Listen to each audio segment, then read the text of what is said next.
Hello, ladies and gentlemen. This is the paper for chemical engineering in GATE 2021, the general ability part. Let us solve the questions. The first question: details of prices of two items P and Q are presented in the above table. The ratio of cost item P to cost of item P. The ratio of cost of item P to cost of item Q is 3 is to 4. Okay, so here are the items P and Q. These are the cost given. This is misprinting. This won't be there. It's 5,400. The cost of Q has not been given. Right now, what has been said is that the costs are in the ratio of 3 is to 4. Discount is calculated as the difference between the marked price and the selling price, which is absolutely normal. The profit percentage is calculated as the ratio of the difference between the selling price and the cost to the cost, which once again is very normal. They have asked you the discount on item Q as a percentage of the marked price is how much. Immediately the first reaction that will happen on this information is that I will try to find out the cost of Q. How do I find that? See, 5,400 is the cost of P, which is at a ratio of 3 to 4 with Q. So the cost of Q will become 5,400 divided by 3 into 4. So this becomes 1,800 into 4 is 72,000 rupees. So I immediately write that the cost here is 7,200 rupees. Now the profit percent is 25%. So I can easily find out the selling price of Q. The selling price of Q will be 7,200 multiplied by 25% profit. So 125 by 100, and that can be reduced to 5 by 4, and with 4 once again this becomes 1800. So the answer is 9,000 rupees. Now if it is 9,000 rupees and the marked price, selling price is 9,000 and the marked price is 10,000 rupees, then automatically the discount on Q will be 1,000 rupees.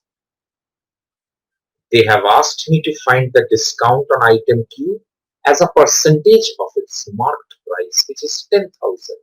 So basically it is 1,000 divided by 10,000 multiplied by 100, which gives us 10%. So the answer will be 10%. Right? Given below are two statements, 1 and 2, and two conclusions, 1 and 2 itself. So let us see the statements. Statement 1. All bacteria are microorganisms. So how can you express this in a Venn diagram?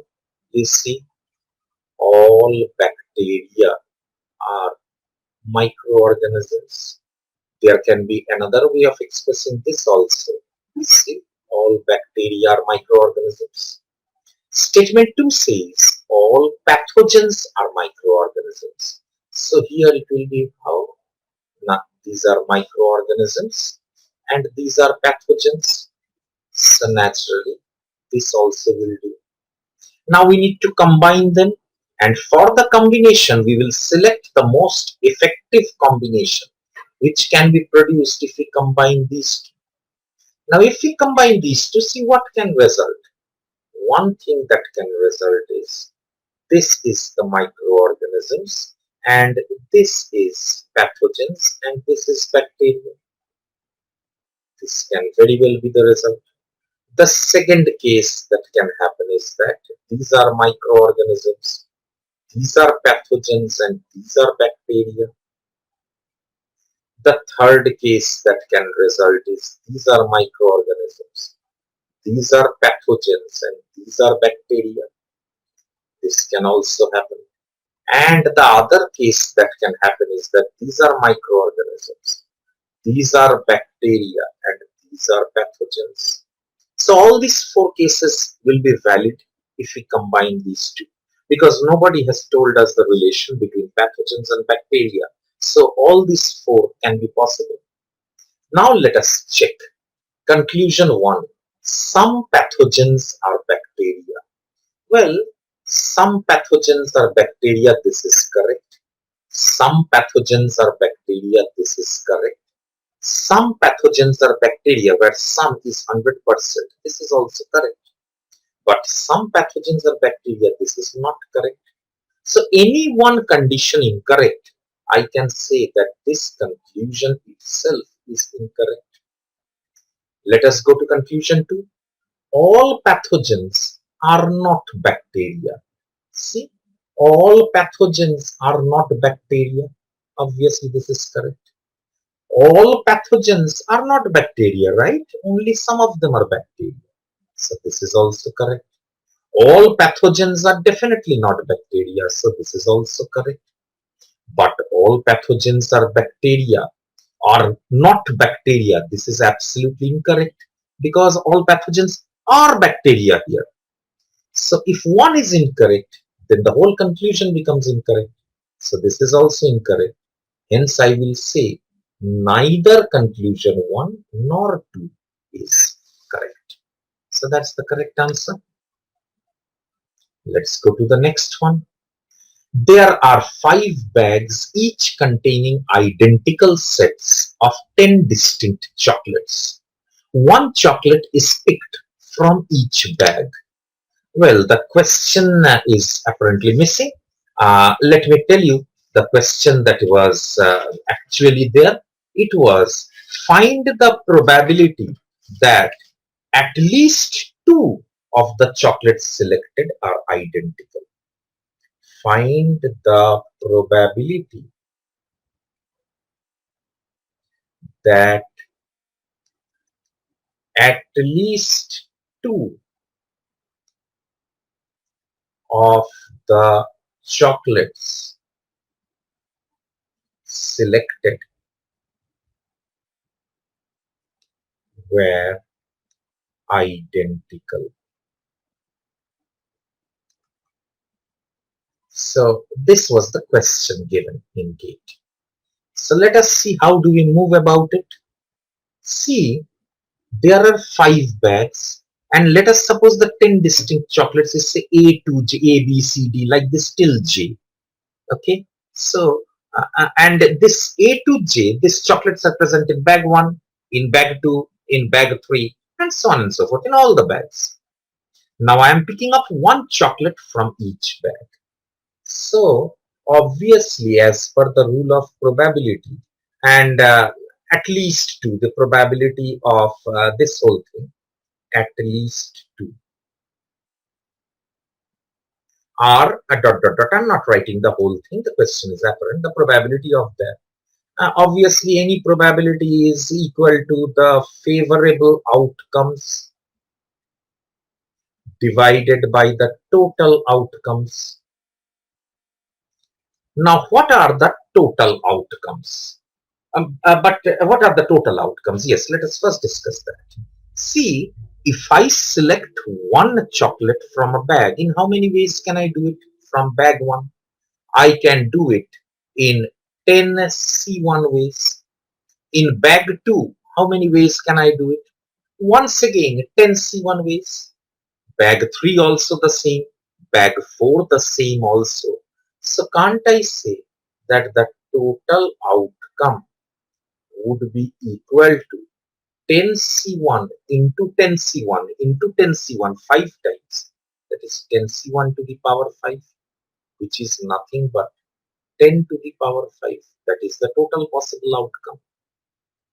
Now let us consider the favorable outcome. What is the favorable outcome? That at least 2 of the chocolates were identical. This is the favorable outcome. Now, what does at least 2 mean? At least 2. What does it mean? At least 2 includes 2 chocolates, includes 3 chocolates, includes 4 chocolates, includes 5 chocolates. I hope you can understand. It can't be more than 5 because there were 5 bags, and from each bag you are selecting one. So at least 2 will include all of these. The only thing that it doesn't include, these or it includes. The only thing it doesn't include is none are identical. This it doesn't include within at least 2 are identical. So we think that here we have to find out 4 different cases, pretty lengthy. So rather than that, let us find the probability that none are identical. None are identical. Let us find the probability of that. How do we do that? Very simple. The favorable outcome here would be equal to, see, I am picking up and none of them is identical. So from the first bag, I select any one out of the 10. In the second bag, I take care to see that the one that I had already selected doesn't fall in my option. I select one from the other 9 present. So that would be 9C1. From the third bag, I do not select any one of these 2 already selected. I select my chocolate from the other 8 present. So that would be 8C1. From the fourth bag, 7C1. And from the fifth bag, it would be 6C1. And obviously, since I'm doing them all together, so rule of multiplication. So this would be the favorable outcome for none are identical, and the result is 10 into 9 into 8 into 7 into 6. So see, 7 into 6, that's 42. 42 into 8 would be 336. Yes, 336. 336 into 9 would be 3024. Yes, 3024. And 3024 into 10 would be 30240. So this is the total favorable outcome. So the probability of none are identical is 30240 divided by the total outcome is the same for everybody, which is 10 to the power 5. Now, if none are identical, probability is this, and in at least 2, all the others fall excepting this, and I require to find the probability of at least 2. Won't I say that this probability will be equal to 1 minus 30240 divided by 10 to the power 5, which is 30240, so that is 0, 6, 7, 9 and a 6, 69760 divided by 10 to the power 5. So 1 place, 2 place, 3 place, 4 place, 5 place, decimal will shift, that is 0.6976. This is my probability. I will take this. I presume this is a misprinting. And even if it is not, even if it is 6979, the nearest that it comes to 6976 is this one only. The others are very far apart. So automatically I will take this only. And that's our correct answer. I presume that is understood. Let's move on to the next. Consider the following sentences. Everybody in the class is prepared for the exam. Babu invited Danish to his home because he enjoys playing chess. Which of the following is the correct observation about the 2 sentences? And from the options I find that we have to comment about the grammatical correctness of the first. The first one is about grammatical correctness. And for the second, whether it is ambiguous or not so. Okay. Now, see, everybody in the class is prepared for the exam is absolutely grammatically correct. Let us look at the second one. Babu invited Tanish to his home. Very nice. Because he enjoys playing chess. There is one point where there is an ambiguity. He refers to whom?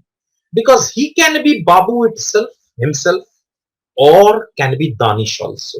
So any one of them could have substituted for he. So I will say that this sentence does have an ambiguity. It is not unambiguous. So the correct option would be sentence number 1 is grammatically correct and sentence number 2 is ambiguous, which is present in C. So C is our correct option. The ratio of boys to girls in a class is 7. It should be 7 is to 3. 7 is to 3. Among the options below, an acceptable value for the total number of students in the class is which one? Now you see, if boys is to girls is 7 is to 3, we all know that boys can be said to be 7 by 10 of the total number of boys and girls, and girls can be said to be 3 by 10 of the total number of boys and girls. Now we must understand one thing, that boys and girls can never come in fractions. It is bound to be integral. I mean, you can never get half a boy, right? Or you can't get 1/4 of a girl, can you? So naturally, the total must be some value, which must be a multiple of 10 in order to give an integral value. Now, let us look at the options. See, out of all the options, only 50 is a multiple of 10. So I will say that the acceptable value for the total students in the class is 50. We have two rectangular sheets of paper M and N of dimension 6 centimeter into 1 centimeter each. Sheet M is rolled to form an open cylinder by bringing the first, let us draw this. You see, we have 1 centimeter into 6 centimeter. This is, say, suppose sheet M, and sheet N is also the same. So that is also 6 and 1. Let us suppose this is sheet M. So sheet M is rolled to form an open cylinder. So from sheet M, what I endeavor to manufacture is sort of a cylindrical shape like this. By bringing these are the short edges. By bringing them together, say suppose here, it has gone here and the other has come up here like this. The cylinder is formed. Sheet N is cut into equal square patches and assembled to form the largest possible closed cube. Now I know that every cube has 6 faces and all the faces must be a square. That is the property of a cube. So I can say that I can divide this into 1, 2, 3, 4, 5 and 6 divisions. If I divide it into 6 equal divisions, then each of these lengths will be 1, right? Because it was totally 6. And this also will be 1, right? Obviously, this was already 1. So you can see I have achieved 6 squares. And hence, I can form the cube out of those 6 square things. So this is the cube. Now let us find out what they have asked. Assuming the ends of the cylinder are closed, the ratio of the volume of the cylinder to that of the cube. I assume that these ends are closed. In that case, what is the volume of the cylinder? The volume of cylinder is given by pi r square h. Now I have to find out what R is. I know what H is, that is 1, because this is only H1. Now I require to find out R. Now you see, when it is made into a cylinder, the upper edge is something like this, of a circle form, where the circumference is 6. Now this has a radius which is the R mentioned here. So we know that the circumference is given by 2 pi R, and coincidentally it is 6 here. So what will be the value of R? See, R would be equal to 3 by pi. So right now we know that R is equal to 3 by pi. So basically what will be the volume? Now it would be pi into 3 by pi whole square. I mean 9 by pi square multiplied by 1. So pi and pi goes on. So this becomes 9 by pi. Now let us go into the square and find its volume. We know that this volume of a square is L length into length into length, because all the sides are equal and all the values are 1. So naturally I will say that the volume is 1 cube, that is 1 square centimeter. This is also square centimeter. So they have asked you the ratio of the volume of cylinder to that of the cube. So we will say that the ratio is 9 by pi divided by 1. That is equal to 9 by pi itself. And we will take this one, which is the correct option. Right? A polygon is convex if for every pair of points P and Q belonging to the polygon, the line segment lies completely inside or on the polygon. Which one of the following is not a convex polygon? Just by the definition of a convex polygon, we can say that our correct option will be this. How? See, let us select the points P and Q as these two. So then PQ will lie on the edge, right? The line segment lies on the polygon or inside the polygon. It lies on the polygon. Had P and Q been this and this, the line would have been in the polygon. So any side, any point you pick up, you'll see it will either lie on or in. So this is not this is indeed a convex polygon. This is a convex polygon. Here also it is the same thing. Whether you pick the points here and here, the line lies on the polygon. Whether you pick the points here and here, the line lies inside the polygon, and the same for all the other points also. So this is also a convex one. See, this is a triangle and it is the smallest possible polygon. So the points will always lie, the line with PQ will always lie on the polygon, wherever you place it. So this is also convex. But here, see, take this example. P and Q lies here. Then what will this line? This will pass through outside the polygon, right? Hence, it is not a convex polygon. Okay? See, doctor is to surgery as writer is to book. It's a very simple one. See, the option is also there. The rest of them simply do not fit in. Okay? So that will be the correct one. A circular sheet of paper is folded along the lines in the directions shown. The paper, after being punched in the final folded stage as shown and unfolded in the reverse order of folding, will finally look like what? See, when I unfold it, there will be a hole at the center because of this.